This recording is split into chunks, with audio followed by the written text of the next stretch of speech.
천국의 기쁨을 누리는 삶이란 제목으로 함께 하나님의 말씀을 나눠보고자 합니다. 이 세상을 살아가는 우리의 삶 가운데 우리가 이 세상이 전부라고 생각하는 사람과 전부가 아니라고 생각하는 사람의 삶의 모습은 극명하게 달라질 것입니다. 이 땅에서의 삶이 전부이고 죽음으로 인하여서 모든 것이 끝난다라고 생각하는 사람들의 삶은 늘 불안감과 두려움과 자신들이 정말 많은 것을 가지고 있다 할지라도 거기에 대해서 기쁨과 평안함이 없이 늘 무엇인가 쫓기며 무엇인가의 두려운 모습을 가지고 살아갈 것입니다. 그리고 이 땅에서의 삶이 전부라고 생각하는 사람은 이 땅의 모든 것에 어떠한 의미를 부여하면서 그것에 정말 몰두하며 또 집착하며 살아가게 됩니다. 그러나 그렇지 않은 사람들의 모습은 어떠할까요? 이 땅에서의 삶이 전부가 아니라 인생에 관하여서 우리가 이야기하는 것처럼 인생은 3생이다. 1생과 2생, 이제 우리에게 주어진 그 3생을 바라보며 살아가는 그 삶의 모습은 이 땅에서의 삶의 모습이 전부가 아니기 때문에 이제는 이 땅에서 삶을 살아가면서 3생을 준비하는 삶을 살아가게 될 것입니다. 그런 모습이 가장 두드러지게 잘 나타나는 곳을 우리가 이곳에서 한 군데를 뽑으라고 하면 아마 군대인 것 같습니다. 제가 처음 자대 배치를 받았을 때 저에게 잘해주는 사람이 있었습니다. 간식이 있으면 챙겨주고 굉장히 따뜻했습니다. 그리고 그들은 제가 실수할 때마다 다른 고참들과는 달리 오히려 무섭게 하지 않고 못한다고 나무라지 않고 저를 격려해주고 따뜻한 말로 저를 위로해 줬습니다. 그들의 모습은 그들은 누구입니까? 바로 이제 곧 세상으로 나갈 말년 병장들의 모습이죠. 이제 말년 병장들은 군대에서의 삶이 전부가 아니라는 것을 알고 그 삶에 대해서 이제 모든 것이 그 다음의 삶이 보이기 때문에 이제는 사회로 나가서의 그 삶이 보이기 때문에 그곳에서 무엇인가에 집착하지 않습니다. 그곳에서의 모든 것이 전부라고 생각하지 않습니다. 그래서 그들은 군대 안에 있지만 이제는 사회에 나갈 그 삶을 준비하고 있습니다. 제가 그들의 그 삶의 모습을 이해할 수 있었던 때는 저 역시 말년 병장이 되었을 때였습니다. 왜냐하면 군대에서의 삶이 전부가 아니라는 것을 알기 때문이죠. 그리고 그곳에서 있지만 이제는 저의 시선과 저의 마음은 이제 군대 밖에 사회의 모습에 이제 집중되어 있기 때문에 삶의 모습이 달라진다라는 것입니다. 아무리 군대에서 좋은 것이 있어도 그것은 군대 안에서 좋은 것이지 밖에 나가면 정말 아무것도 아닌 것에 더 이상 목숨을 걸지 않습니다. 더 이상 생명을 걸지 않는다라는 것이죠. 군대 안에서 정말 좋은 것이 있으면 과거에는 그 좋은 것을 차지하기 위해서 애를 썼다라면 이제는 전역을 얼마 앞둔 상황에서는 더 이상 그것이 우리에게 아무런 의미가 없다라는 것입니다. 그리스도인이 이 땅 가운데서 다름의 삶을 살아갈 수 있는 이유가 무엇일까요? 그리스도인이 이 땅에서 정말 수많은 사람들과 다름의 삶을 살아갈 수 있는 그 이유는 그리스도인은 이 땅에서의 삶이 전부가 아니라는 것을 알고 있기 때문입니다. 여기에서 삶이 끝나는 것이 여기서 우리가 죽음을 맞이한다고 해서 그 삶이 끝나는 것이 아니라 이 땅 다음에서의 삶을 우리는 바라보기 때문에 천국을 바라보며 하늘의 그 나라를 바라보며 살아가고 있기 때문에 우리는 이 땅에서 다름의 모습으로 살아갈 수 있다는 것이죠. 이 땅에서의 삶의 끝에 내세의 삶이 있음을 우리는 알기 때문에 우리는 이 땅에서 모든 것에 집중하지 아니하고 우리는 이 땅에서 사소한 것에 목숨 걸지 아니하고 그저 너그럽게 이해할 수 있고 넘어갈 수 있는 모습으로 살아갈 수 있다는 것입니다. 오늘 본문의 말씀은 9절에 기록되어 있지만 사실상 4절에서 이어지는 말씀으로 우리는 봐야 합니다. 1절부터 4절까지의 말씀이 무엇이었습니까? 너희가 여러 가지 시험을 당하거든 너희는 오히려 기뻐하여라. 그 기뻐하는 이유가 무엇이었습니까? 인내라는 열매를 거둘 수 있었고 또 한 가지 그 여러 가지 시험, 하나님께서 허락하신 그 시험을 통하여서 우리가 성숙한 그리스도인이 되기 때문이라고 말씀하고 있습니다. 성숙한 그리스도인이 되었다라는 것이 곧 무엇을 의미합니까? 우리의 시선이 이 땅에 머물러 있지 아니하고 이제는 우리의 시선이 저 하늘의 영광, 하늘의 나라로 향해 가고 있다라는 것입니다. 그렇기 때문에 너희가 이 땅에서 여러 가지 시험을 만나면서 너희의 삶이 비천하여지든지 아니면 반대로 너희의 삶이 부하여지든지 거기에 집중하는 삶이 아니라 이제는 그것이 너희의 삶을 결정하는 것이 아니라 너희의 지금 그 시험을 통하여서 너희가 성숙하여짐으로 말미암아 너희는 이제 하늘의 것을 바라볼 수 있는 그런 믿음의 사람이 되었기 때문에 오히려 너희의 상황을 따라서 너희가 감사를 하든지 불평하든지 이렇게 말을 하지 아니하고 오히려 너희의 모든 상황 가운데서 너희는 자랑하고 감사하라고 말씀하고 있습니다. 여러분, 오늘 이 말씀이 어쩌면 우리의 편에서는 굉장히 이해하기 어려운 부분일 수도 있습니다. 그럼에도 불구하고 야고보 사도는 왜 자신의 것이 아닌 다른 것을 자랑하라고 말씀하고 있습니까? 9절과 10절의 말씀에 이렇게 기록되어 있습니다. 비천한 신도는 자기가 높아지게 된 것을 자랑하십시오. 부자는 자기가 낮아지게 된 것을 자랑하십시오. 부자는 풀의 꽃과 같이 사라질 것이기 때문입니다. 아멘. 여러분, 야고보 사도가 말하는 그리스도인이 이 땅에서 다름의 모습으로 살아갈 수 있는 이유는 풀과 꽃과 같이 사라질 것이기 때문이라고 말씀하고 있습니다. 무엇이 풀의 꽃과 같이 사라진다는 말입니까? 현재 우리가 처해 있는 모든 상황을 말씀하고 있는 것이죠.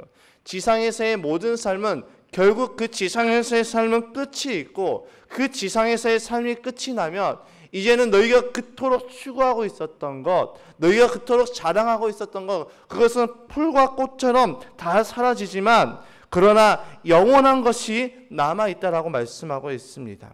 베드로 사도도 이사야 선지자의 말씀을 인용하여서 이와 비슷한 교훈을 하고 있지요. 베드로전서 1장 24절에서 25절의 말씀에 모든 육체는 풀과 같고 그 모든 영광은 풀의 꽃과 같다. 풀은 마르고 꽃은 떨어지되 주님의 말씀은 영원히 있다. 이것이 여러분에게 복음으로 전해진 말씀입니다. 여러분, 복음을 통하여서 우리는 영원한 것이 있다는 것을 깨닫게 되었습니다.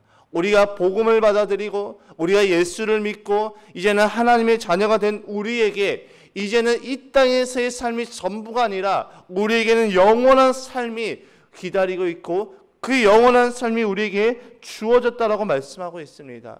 그 주님의 말씀은 영원히 있다라고 말씀하는 것처럼 주님의 나라는 영원히 있고 주님의 나라는 우리를 위해서 예비되어 있다라고 말씀하고 있습니다. 그렇기 때문에 오늘 야고보 사도는 우리에게 이 비천한 삶과 또 부한 삶에 대해서 이렇게 교훈하고 있습니다. 비천한 신도 여러분, 당신들은 그 비천함 때문에, 당신들의 그 비천함 때문에, 그 가난함 때문에 너희들은 낙심하거나 너희들은 좌절하지 말고 오히려 그 비천한 삶 가운데서 자신의 높아짐을 자랑하라고 말씀하고 있습니다.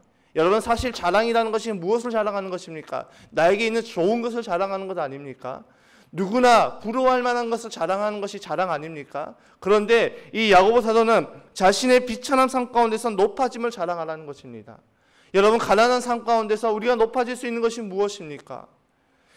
모든 것을 다 잃어버리고 어느 날 갑자기 시작된 이 기독교 박해로 인해서 자신의 터전을 떠나서 이제는 디아스포라 나그네 인생을 살아가면서 모든 것을 다 잃어버린 그들에게 있어서 그들이 높아짐을 자랑할 수 있는 것이 무엇입니까? 내 삶의 모든 것을 다 잃어버렸습니다. 터전도 잃어버렸고 내 삶에 가지고 있는 모든 그 돈들도 다 잃어버렸습니다. 이제는 떠돌이 인생으로 살아가고 있는데 오히려 야고보 사도는 뭐라고 이야기합니까? 자신의 높아짐을 자랑하라고 말씀하고 있습니다. 무엇이 높아졌습니까? 내 삶은 여전히 가난한데, 내 삶은 여전히 비천한데 무엇이 높아졌습니까? 야고보 사도가 말하는 그 높음은 무엇을 의미합니까? 예수 그리스도로 인해서 우리의 바뀌어진 신분을 자랑하라고 말씀하고 있습니다. 너희의 비천함이 끝나는 것이 아니라, 너희는 이 땅에서 비천한 삶으로 끝나는 것이 아니라 너희의 신분이 바뀌었다라고 이야기하고 있습니다. 복음으로 인해서, 예수 그리스도로 인해서, 너희가 믿는 그 복음으로 인해서 너희의 신분이 바뀌었기 때문에 너희의 비천함을 바라보면서 좌절하고 낙심하지 말고 너희는 너희의 높아짐을 자랑하라고 말씀하고 있습니다. 반면에 또 야고보 사도는 부자들에게 이렇게 이야기합니다. 너희의 낮아짐을 자랑하라. 이 말이 무엇입니까? 이 땅에서 아무리 많은 부를 가지고 있다 할지라도 자신의 죄인된 신분을 바꿀 수 없음을 의미하고 있습니다. 여러분, 내가 이 땅에서 수많은 집을 가지고 있고 정말 수많은 사람들이 부러워할 만한 그런 차들을 가지고 있고 아주 많은 것들을 가지고 있다 할지라도 우리가 가지고 있는 그것으로 우리의 죄인된 신분을 바꿀 수 없음을 우리에게 말하고 있습니다. 그러나 우리가 수많은 것들을 가지고 있을 때 우리가 복음으로 인해서 우리의 신분이 바뀌어지면 이제는 그 부가 우리의 교만함으로 바뀌어지는 것이 아니라 오히려 그 모든 것들이, 나에게 있는 그 모든 것들이 하나님께로부터 왔음을 우리가 인정하고 고백하게 되는 그 겸손함을 자랑하라는 것입니다. 즉 이 야고보 사도가 너희가 자랑하라는 것이 곧 무엇입니까? 너희들은 예수 그리스도를 자랑하라는 것입니다. 비천한 삶을 살든 부한 삶을 살든 너희의 자랑은 너희가 가지고 있는 그런 것이 아니라, 너희가 그 시험을 당하는 그런 것이 아니라 너희의 자랑은 예수 그리스도가 되어야 됨을 말씀하고 있습니다. 그것을 잊어버린 자들의 삶, 예수 그리스도를 잃어버리고 예수 그리스도를 자랑해야 되는데 그 삶을 살아가지 않는 사람들의 그 삶의 결과는 어떠할까요? 11절의 말씀에 이렇게 기록되어 있습니다. 해가 떠서 뜨거운 열을 뿜으면 풀은 마르고 꽃은 떨어져서 그 아름다운 모습은 사라집니다. 이와 같이 부자도 자기의 일에 골몰하는 동안에 시들어 버립니다. 자기 것을 자랑하고 자기 것으로 살아가는 그 자들의 그 삶의 그 결과는 시들어 버린다는 것입니다. 그 인생에 내가 가진 것으로 인해서 내 인생이 찬란하게 빛이 나는 것이 아니라, 내가 가진 것으로 인해서 내 인생이 풍성하게 되어지는 것이 아니라, 우리의 삶은 예수 그리스도로 말미암아 풍성해지고 예수님으로 말미암아 찬란하게 되는데, 우리가 이 예수님을 잃어버린 그 순간부터 우리의 삶은 비천하여지고 우리의 삶은 시들어 버린다는 것이죠. 여러분, 이 땅에서 부와 영화는 영원하지 않습니다. 이 땅에서 우리의 삶은 영원하지 않습니다. 여러 가지 그 시험도 결국 끝이 난다는 것이죠. 너희가 여러 가지 시험을 당하고 있느냐? 너희는 그 가운데서 예수 그리스도를 자랑하라고 이야기하고 있죠. 여러분, 이 야고보 사도의 말을 잘 묵상하면 무엇이 떠오릅니까? 영원한 것을 위해서 영원하지 않은 것을 포기할 수 있는 그 삶을 말하고 있다는 것입니다. 이 땅 가운데서 예수님을 바라보며 예수님의 그 복음으로 말미암아 변화된 우리의 시선이 이제는 하늘로 향한 우리의 삶은 이 땅에서 살고 있지만, 비록 우리의 몸은 이 땅에서 살고 있지만 우리는 이 땅에서부터 천국을 누리는 삶을 살아가고 있다는 것을 말씀하고 있습니다. 짐 엘리엇 선교사님은 고등학교 때 남미를 향한 부르심을 받았습니다. 그래서 이제 선교사 훈련을 다 마치고 동료 선교사님들과 함께 이제 남미로 향하였습니다. 남미로 향하기 전에 자신의 아들이 이제 자기에게 찾아와서 혹시라도 그쪽 사람들이 아버지를 공격하거든 아버지는 그 총을 들고 아버지를 지키세요라고 이야기를 했습니다. 아우카족이 사는 곳으로 이제 동료 선교사님들과 선교를 떠난 그들은 그곳에서 아우카족의 공격을 당합니다. 그런데 짐 엘리엇 선교사님과 또 함께 있었던 모든 선교사님들은 그들을 향해서 자신들의 총을 겨누지 않았습니다. 그들은 자신들의 죽음을 그대로 받아들였습니다. 이 사건이 이제 미국 전역에 알려지고 나서 난리가 났습니다. 너무나도 젊고 유망한 청년들이 안타까운 죽음을 맞이했다라고 이야기합니다. 수많은 사람들은 그들 향해서 어리석었다라고 이야기를 합니다. 그러나 엘리야 선교사가 남긴 그 일기에는 이렇게 기록이 되어 있습니다. 영원한 것을 위해서 영원하지 않은 것을 포기하는 것은 결코 어리석은 일이 아닙니다. 자신을 향해서 죽이려고 달려드는 아우카족을 향해서 총을 쏘지 않고 그대로 죽음을 맞이한 선교사님들, 그리고 그 선교사님들의 가족이 다시 그 아우카족을 향하여서 선교를 떠나서 선교함으로 인하여서 그들은 그곳에는 결국 복음의 씨앗이 심겨졌다고 합니다. 바울 사도 역시 자신의 그 고백 가운데서 자기는 영원한 것을 위해서 영원하지 않은 것을 기꺼이 포기하였음을 말하고 있습니다. 자신의 학벌, 혈통, 자랑할 모든 것을 내가 그리스도를 아는데 이것은 나의 배설물이 되었고 걸림돌이 되었다라고 고백하고 있죠. 성경은 우리에게 철저하게 이렇게 이야기합니다. 너희의 영원한 것을 위해서 영원하지 않은 것을 포기하라고 이야기하고 있습니다. 야고보 사도는 이것을 우리에게 교훈하고 있죠. 너희들의 삶 가운데서 너희들의 삶은 지상에서의 삶이 전부가 아니라, 지상에서의 삶이 끝이 아니라 이 지상에서의 삶이 이어지고 난 다음에, 끝난 다음에 이어지는 영원한 그 삶을 바라보라는 것입니다. 시험을 당하면서 너희가 기뻐할 수 있는 그 이유는 다른 것에 있는 것이 아니라, 우리가 그 시험 가운데서도 우리의 시선이 하늘을 향해 있고 우리의 시선이 영원한 저 하늘나라를 바라볼 때 우리는 감사가 되고 우리는 그것이 기쁨이 된다는 것입니다. 우리가 시험을 당하면서도 하나님이 나와 함께 하시고 하나님이 나를 단 한 번도 떠나지 아니하시고 나를 붙들어 주심을 우리가 믿고 확신할 때 우리는 그 시험도 넉넉히 이길 수 있다는 것이죠. 그래서 사도 바울은 로마서 말씀에 우리는 이 땅 가운데서 그 어떤 것도 하나님의 사랑에서 우리를 끊을 자가 없고 우리에게 넉넉한 승리를 하나님께서 허락하셨다라고 고백하고 있습니다.